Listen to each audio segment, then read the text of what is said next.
오늘은 기독교 철학론 5권 8강 사도의 3가지 특징에 관하여 말씀을 드리고자 합니다. 인간은 저마다 자기 개인의 역사를 살아가고 있는 것이죠. 그 역사가 모여서 사회의 역사가 되고 국가의 역사가 되고 세계의 역사가 되는 것이기 때문에 역사를 바로 세우려는 것은 반드시 개인의 역사부터 바로잡지 않으면 안 된다는 것입니다. 하나님을 주관으로 또는 주권자로 섬기고 모시는 그 역사를 시작하지 않으면 결국은 온 세계가 뒤틀린 방향으로 나갈 수밖에 없습니다. 자율적인 자기 판단과 자기 의지와 생각으로 살아가는 역사를 만들어 간다면 반드시 멸망으로 이르는 길에 우리는 갈 수밖에 없습니다. 개인의 역사를 바로 세우기 위해서라도 기독교 철학론은 굉장히 중요한 학문입니다. 끝까지 좌절하지 마시고 잘 들으시기 바랍니다. 그리스도로부터 직접 명확히 임명을 받았습니다. 사도들은 이 임명을 통해 사도들은 예수 그리스도의 권위를 받았고 그분의 대사가 되어 교회와 세상에서 그분을 대표했습니다. 그 이후로 그들의 가르침은 그리스도의 가르침과 동일했습니다.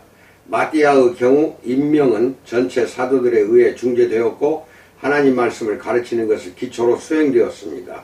바울의 경우 부활하신 예수 그리스도가 그에게 나타나서 직접 그에게 권위를 주셨던 것입니다. 사도들은 처음부터 예수 그리스도의 사역에 동행했습니다. 그래서 그 숫자가 제한된 것이고 바울은 중요한 예외에 속합니다.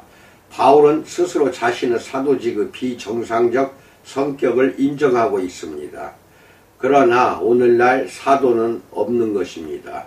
목사 또는 신자 전부가 제사장 또는 그런 제사에 해당이 되는 것이지 사도로는 임명받은 적이 없습니다. 그래서 신사도론이라는 21세기 비정상적인 운동이 존재하고 있다는 것, 여기에 넘어가지 마시기 바랍니다.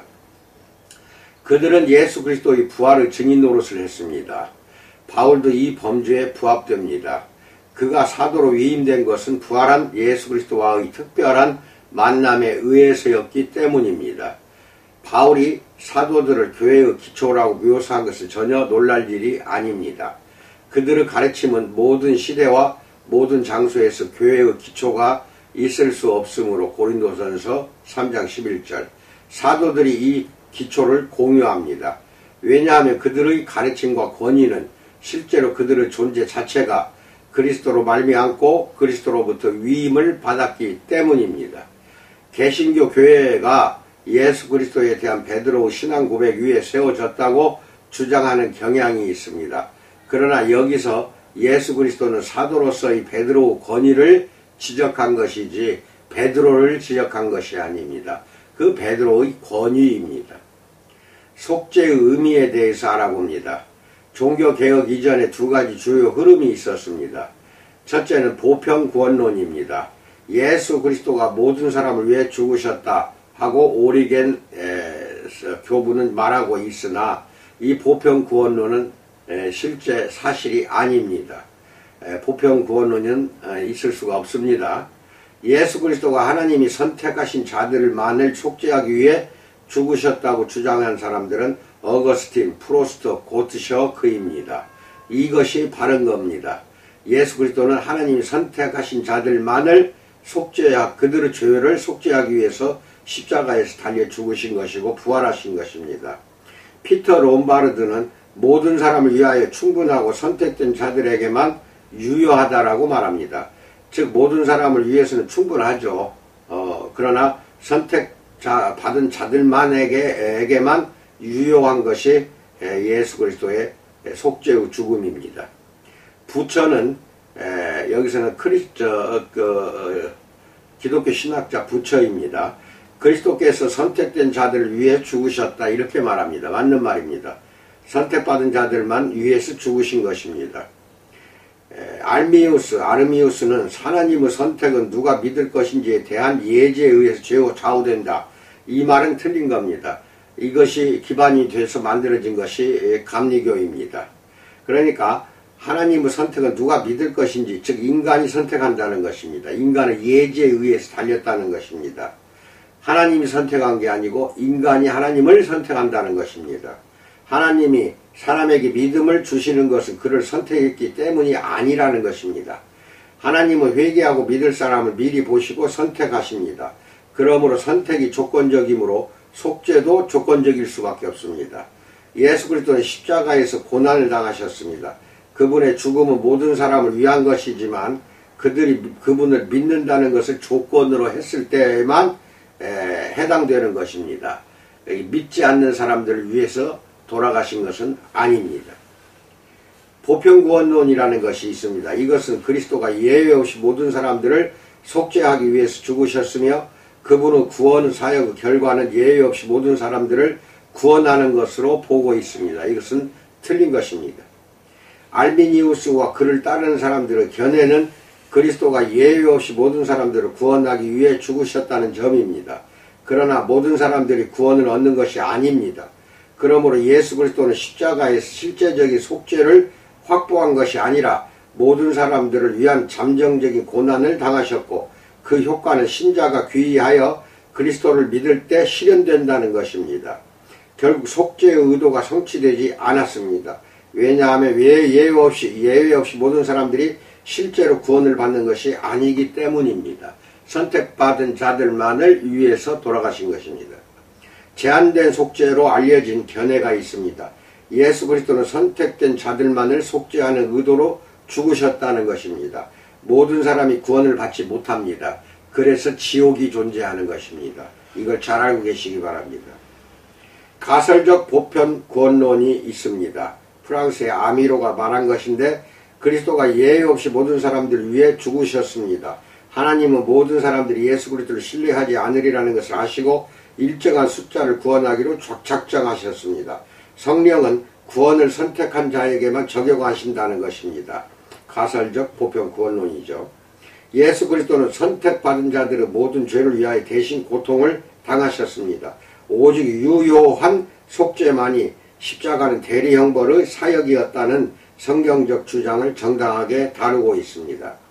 잠정적 속죄와 보편적 속죄는 성경 구원론의 핵심인 예수 그리스도와의 생명의 연합을 손상시키는 그런 이단설입니다. 그분은 그의 백성을 위해서 죽으셨던 것입니다. 마태복음 1장 21절 보세요. 내 안에 하나님에 대해서 알아봅니다. 오 하나님, 나는 당신을 사랑하지 않고 당신을 사랑하고 싶어 하지도 않습니다. 다만 나는 당신을 사랑하고 싶어 하게 되기를 원할 뿐입니다. 아빌레의 테레사 수녀가 한 말입니다. 상당히 의미심장하죠.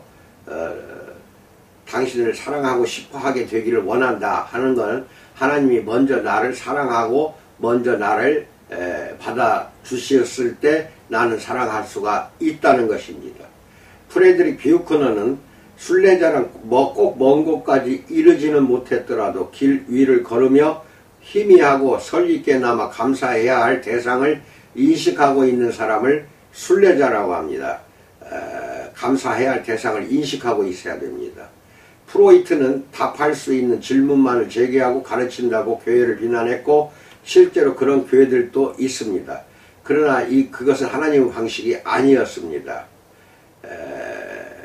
욥기, 전도서, 하박국 같은 성경에는 정답이 없는 곤란한 질문들이 수없이 들어있습니다. 오늘날 교회들은 실패는 전혀 언급하지 않고 영적인 성공만을 내세우는 경향이 있습니다. 이것은 참 잘못된 방향입니다. 이는 힘겨운 믿음의 싸움을 하고 있는 교인들을 더욱 힘들게 하는 방향입니다. 많은 책과 비디오 테이프들도 그 승리에만 인간의 승리에만 초점을 맞추고 있습니다. 이건 잘못된 것입니다. 교회의 실패는 오히려 은혜란 물처럼 가장 낮은 것으로 흘러간다라는 교회의 주요 교리를 입증해내는 역할을 합니다. 세상에 대하여 교회는 성공을 위한 공식이 아니라 겸손과 회개의 태도를 가지라고 제시합니다. 성공지향적인 이 사회에서 오로지 교회만이 자신이 지금까지 실패하고 있으며 앞으로도 실패할 것을 인정하는 것이 교회입니다. 주 3000년이 되어도 교회는 2000년 전이나 1000년의 교회가 그랬던 것처럼 문제투성이일 것입니다. 그토록 필사적으로 하나님께 돌아가려는 노력을 기울여야 하는 것도 바로 이 문제투성이이기 때문입니다. C.S. 루이스는 그리스도인들은 다른 사람들에 비해 큰 장점을 가지고 있는데 그것은 그들이 덜 타락했다거나 이 타락한 세상에서 살지 않아도 되기 때문이 아닙니다. 오히려 자신이 타락한 세상을 사는 타락한 인간이라는 사실을 누구보다 잘 알고 있다는 것이 크리스찬들의 최대 장점이라고 C.S. 루이스는 말하고 있습니다. 다시 말합니다. 다른 사람에 비해 큰 장점이 하나 있는데 이것은 덜 타락했다거나 이 타락한 세상에 살지 않아도 된다. 이것이 아니라 타락한 세상을 살아가는 타락한 인간이라는 사실을 다른 누구보다도 크리스찬들은 잘 알고 있다는 것이 우리들의 최대 장점이라는 것, 이거 명심하시기 바랍니다. 개념은 우상을 만들 뿐이다. 경이만이 우리에게 진정한 무언가를 가져다 준다라고 니사의 그레고리오스가 말하고 있습니다. 개념은 우상을 만들죠. 어떠한 개념을 여러분들이 머릿속으로나 그러나 이론적으로 정립해 보려고 해보십시오. 그건 우상에 불과합니다. 하나님 또는 예수님이 우리에게 했던 놀라운 사실, 그 경이만이 우리에게 진정한 무언가를 가르쳐주고 있다. 가져다주고 있다. 이것도 알고 계시기 바랍니다. 요한복음 6장 67절은 이 말씀은 어렵도다. 누가 들을 수 있느냐. 요한복음 6장 60절입니다. 누가 들을 수 있느냐. 이 말은 예수 그리스도의 제자들이 한 말이었습니다. 너희도 가렸느냐. 요한복음 6장 67절. 주의 영생의 말씀이 주께 있사오니 우리가 누구에게로 가오리까 하고 제자들이 대답합니다. 요한복음 6장 68절입니다. 우리는 파스칼처럼 언제까지나 부정하기에는 너무 많은, 그러나 확신하기에는 너무 부족한 증거들만을 보고 있을 뿐입니다. 부정하기에는 너무 많은 증거들이 있어요. 즉 예수를 부정하기에는. 그러나 예수를 확신하기에는 너무 부족한 증거들만 우리는 보고 있는 것입니다. 하지만 너무 그 부족한 증거들, 그것을 보고 믿는 것이 믿음입니다. 도마는 예수 그리스도 부활에 대한 동료 제자들의 증언을 믿지 않았으면서도 여전히 그들과 함께 머물러 있었습니다. 이후 예수 그리스도는 그 공동체 가운데 나타나 도마의 믿음을 굳세게 세워주셨던 것입니다. 믿음의 반대는 의심이 아니라 두려움입니다. 잘 알고 계십시오. 의심이 아니라 두려움이 믿음의 반대말입니다. 부족하고 궁핍한 순간에 하나님을 우리는 더 많이 의지할 수밖에 없습니다. 14세기 프랑스 수도사는 한 당나귀가 멀찍이 떨어뜨려 둔 두 개의 건초더미 중앙에 서 있다. 건초더미는 둘 다 똑같이 먹음직스러워 보인다. 당나귀는 양쪽의 건초더미를 번갈아 쳐다보며 머뭇거리기를 반복하다가 결국 굶어 죽었다. 어느 쪽으로 움직여야 할지 결정해 줄 적절한 논리가 그 당나귀에게는 없었기 때문이었다라고 수도사는 말하고 있습니다. 언제까지 결정을 머뭇거릴 것입니까? 그러다가는 굶어 죽는다는 것입니다. 예수냐 세상 속세냐, 어디를 선택할 것이에요. 위험이라는 요소를 감수하지 않고서는 믿음을 가질 수 없습니다. 두 건초더미에 서 있는 당나귀처럼 어중간하게 서 있다는 것은 큰 위험을 초래할 수 있습니다. 세상 살면서 하나님의 길을 선택할 것이냐, 세상 속세의 길을 선택할 것이냐, 두 개의 길이 다 있는데 그 갈림길에서 어느 쪽을 선택할 것이냐가 여러분의 삶을 결정할 것입니다. 그러거나 선택하지 않고 머뭇거리다가 우리는 결국 지옥 갈 수밖에 없습니다. 그 이유는 그 자리에 하나님과의 관계에 대한 열정이 사라져버리기 때문에 머뭇거리는 것입니다. 크리스찬에게는 어중간한 게 없습니다. 둘 중 하나만 선택하십시오. 언제나 선택을 해야 됩니다. 우리는 머뭇거리거나 미루지 마십시오. 이것은 죽음일 뿐입니다.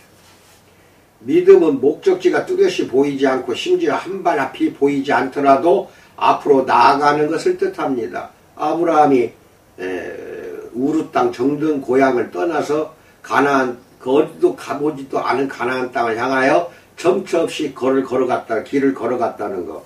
보이질 않아요. 이 믿음이라는, 그래요. 목적지가 뚜렷이 보이지 않는 게 믿음입니다. 믿음은 눈에 보이지 않는 인도자의 손을 붙들고 그를 신뢰하며 따라가는 것입니다. 여기서 인도자는 예수님이든 하나님이든 그 손을 붙잡고 우리는 그를 믿고 따라가는 것 뿐입니다. 그게 믿음입니다. 믿음이란 이성의 반대말이 아니라 용기 있는 이성이 믿음입니다.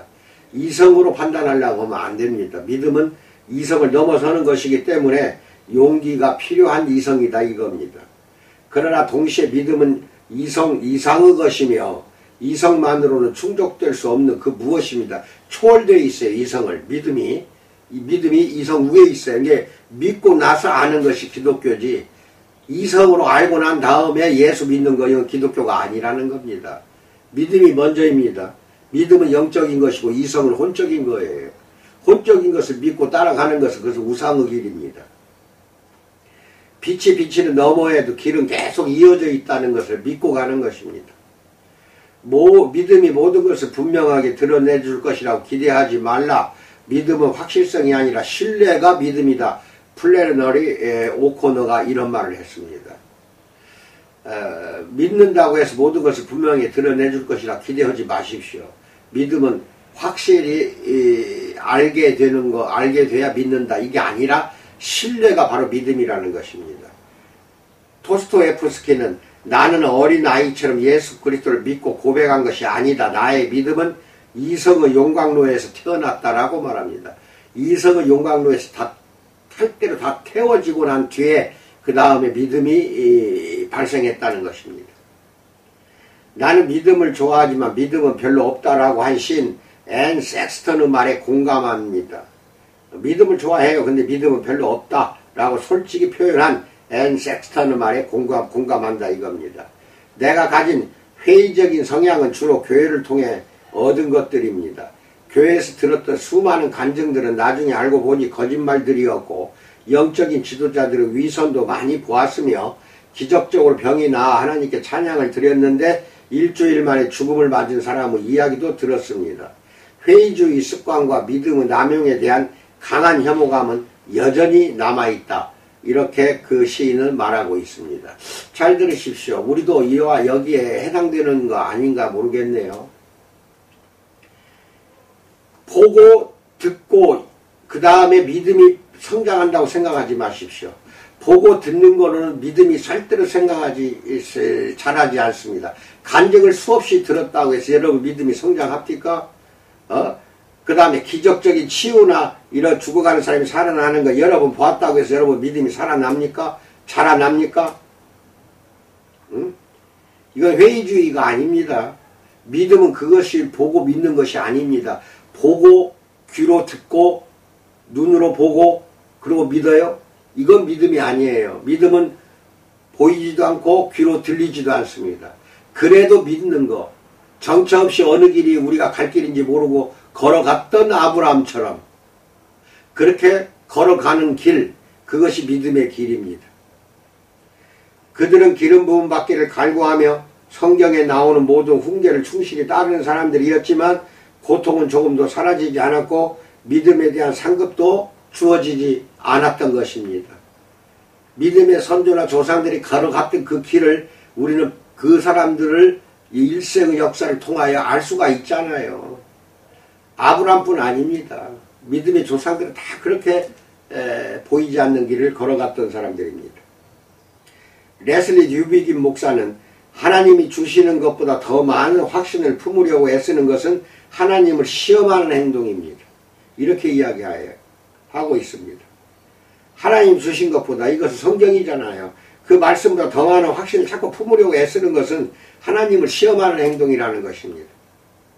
마술은 사람이 신을 자기 뜻대로 조종하려고 하지만 종교에서는 인간이 신의 의지를 따르려고 노력하는 것이 종교입니다. 기독교 신앙이란 하나님의 뜻이라면 무엇이든지 따르는 것을 일컫는 것을 기독교 신앙이라고 하고 마태복음 26장 39절 읽어보세요. 마술은 사람이 신을 자기 뜻대로 조종을 해요. 하지만 종교는 인간이 신의 의지에 따라서 노력하는 것이 종교라 이것입니다. 조지 에버렛 로스는 나는 30년 아니 거의 31년간 목회자로 사역했다. 그 결과 나는 두 종류의 믿음이 있다는 것을 알게 되었다. 하나는 뭐뭐라면 if라고 말하는 믿음이고 다른 하나는 비록 뭐뭐 할지라도 though라고 말하는 믿음이다.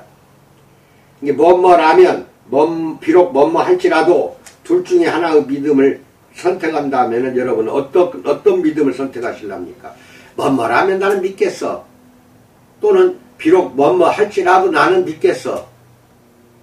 후자가 여러분 믿음이 되어야 됩니다. 비록 뭐뭐 할지라도 나는 믿겠다. 라면 뭐뭐라면 신앙을 가진 사람들은 이렇게 말합니다. 모든 일이 잘 풀린다면, 내 인생이 번창한다면, 내가 행복해진다면, 내가 사랑하는 사람들이 아무도 죽지 않는다면, 내가 성공한다면 그때서야 나는 하나님을 믿고 기도를 하고 교회에 가고 여분의 물질을 바치겠다라고 말합니다. 반면 후자에 속한 사람들은 이렇게 말합니다. 비록 악한 자들이 번성하더라도, 비록 겟세마네에서 피와 땀을 흘리며 기도하더라도, 비록 갈보리에서 나의 잔을 마시더라도 그래도 나는 나를 창조하신 하나님을 신뢰할 것이다. 이렇게 말하는 믿음이 진정한 믿음입니다. 그래서 욥도 부르짖었던 것입니다. 욥기서 13장 15절에서 비록 하나님이 나를 죽이실지라도 나는 그를 신뢰할 것이다. 이렇게 말합니다. 이게 진정한 믿음입니다. 고린도전서 4장 11절로 13절, 고린도후서 12장 7절 꼭 읽으세요. 성경은 단순한 믿음과 온갖 어려움을 무릅쓰고 신실함을 지키는 믿음을 모두 제시하고 있습니다. 욥, 아브람, 하박국을 비롯한 선지자들, 그리고 히브리서 11장에 나오는 많은 믿음의 영웅들은 기적이 일어나지 않고 긴급한 기도가 응답하지 않고 땅에 떨어져 버린 것 같은 시간과 하나님이 눈에 보이지 않을 뿐 아니라 아예 계시지 않는 것처럼 느껴지는 그 기간을 오랫동안 견뎌냈던 사람들입니다. 우리도 이렇게 되어야 됩니다. 하나님이 침묵하시고 성경의 무수한 약속들이 새빨간 거짓말처럼 보이는 시간도 여러분이나 나는 겪어야 할 것입니다. 키에르케고르는 하나님의 신뢰성에 의문을 던지게 하는 믿음의 시험에 관한 연구로 평생을 보냈습니다. 그는 끊임없이 내적 고뇌 속에서 살았습니다. 욥과 아브라함 인물 연구 등등. 결코 그런 식으로 행동하지 않을 하나님이 분명히 그렇게 행하셨다라고 말합니다. 가장 순수한 믿음은 호된 시련을 통해서만 생긴다는 결론을 내렸다는 것이 키에르케고르입니다. 참 대단한 말입니다. 호된 시련을 통해서만 가장 순수한 믿음이 탄생하는 것입니다. 24K가 불 속에서 연단을 받아서 탄생하듯이 우리도 그렇게 정련을 받아야 된다는 것입니다. 하나님이 선택한 소수의 사람들은 신앙의 기사이다. Knights of Faith라고 합니다. 신앙의 기사. 그들은 제트키를 시험하는 것 같은 시험을 겪게 된다는 것이고 유용성 한계를 측정받기 위한 시험이다 이겁니다. 유용성 한계가 어디까지인가 측정을 받고 시험을 받게 된다. 그래서 불 속에서 우리는 정련돼서 태어난 신앙인들이라는 것을 여러분이나 나는 믿고 오늘부터 온전히 하나님께 의지하는 삶이 되기를 주님의 이름으로 축원드립니다.